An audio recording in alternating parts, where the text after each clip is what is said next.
Ciao e benvenuto o benvenuta a questo video dove andremo a vedere come attivare l'autenticazione multifattore all'interno di Salesforce.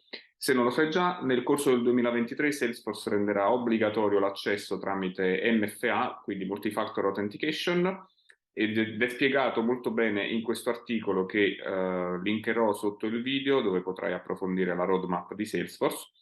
Oggi andiamo a vedere innanzitutto come attivare questa funzione e poi come utilizzarla tramite l'applicazione Salesforce Authenticator.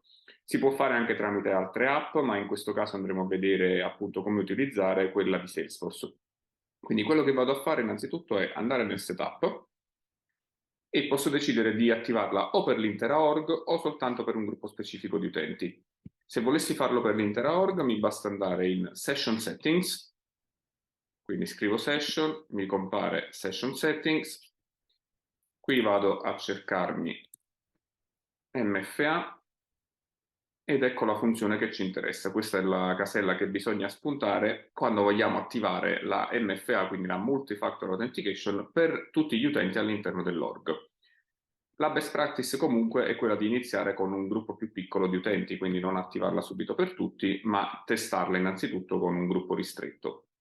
Quindi quello che possiamo fare è o andare all'interno di un profilo, quindi ad esempio prendiamo un profilo che è questo qui che è custom, del support profile, seleziono il profilo, vado in system permission, cerco multi-factor, lasciamo perdere le prime che ci compaiono, quella che ci interessa è questa, Multi-Factor Authentication for User Interface Logins. Nel mio caso è già attivata per questo profilo e praticamente questo fa in modo che tutti gli utenti appartenenti a questo profilo debbano utilizzare il secondo metodo di autenticazione, oltre ad inserire username e password. Ancora meglio se non vogliamo attivare questa funzione per specifici profili, è creare un permission set al quale poi potremo assegnare diversi utenti anche con profili diversi, che saranno il nostro il nostro gruppo pilota appunto per l'abilitazione della MFA. Io ho già creato il mio permission set che è questo, abilitazione MFA. Similmente a quanto fatto per il profilo, clicco su System Permission, vado su Edit, dopodiché anche qui vado a cercare Multifactor Authentication.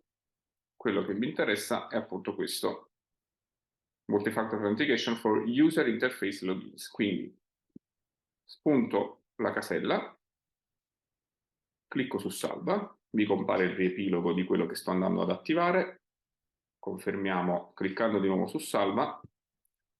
Ora non ci resta che assegnare questo permission set ad un utente che io ho creato come utente di prova all'interno di questa org. Sono in una developer edition, quindi oltre alla mia utenza da admin ho creato un ulteriore utente, gli assegno questo permesso senza specificare una data di scadenza, quindi non scadrà mai.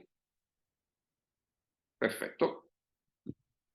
Ok, ora l'utente in questione è assegnato a questo permission set, il che significa che appena cercherà di effettuare il login, oltre ad inserire username e password, gli sarà chiesto di utilizzare un secondo metodo di verifica che sarà appunto la nostra app Salesforce Authenticator.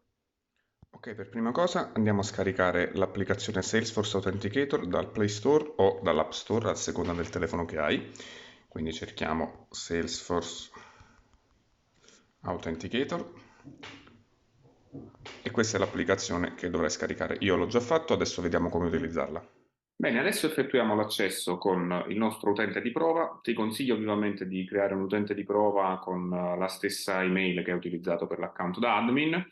Questo per evitare, nel caso ci fossero problemi, di rimanere bloccato con la tua utenza da admin. E te lo dico per esperienza personale. Quindi crea un nuovo utente, inserisci la tua mail, una volta creato, assegnalo al permission set, come abbiamo visto poco fa.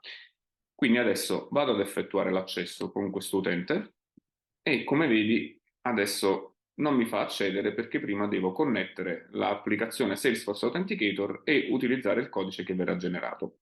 Quindi quello che devi fare è semplicemente una volta scaricata l'applicazione, vai ad aprirla, troverai un pulsante blu, aggiungi un account, quindi clicca sul pulsante dove c'è scritto aggiungi un account, l'app ti genererà in automatico una frase di 2 parole tutto quello che devi fare è inserire qui le due parole generate nell'app. Io l'ho già fatto, quindi vado ad inserirle, clicco connetti e adesso mi arriverà una notifica sul telefono, una notifica sull'applicazione, semplicemente devo approvare la notifica, o meglio la richiesta di accesso, cliccando su connetti. Una volta approvata, ecco che siamo all'interno della nostra org. Quindi questo è tutto per quanto riguarda l'autenticazione a più fattori utilizzando Salesforce Authenticator. Il processo è molto simile nel caso dovessi usare un altro tipo di autenticazione, quindi un'altra app o un dispositivo esterno. Spero che sia stato utile. Per qualsiasi domanda puoi tranquillamente commentare qui sotto il video. Se ti è piaciuto metti pure un bel like e seguimi per ricevere le notifiche sui prossimi video che caricherò.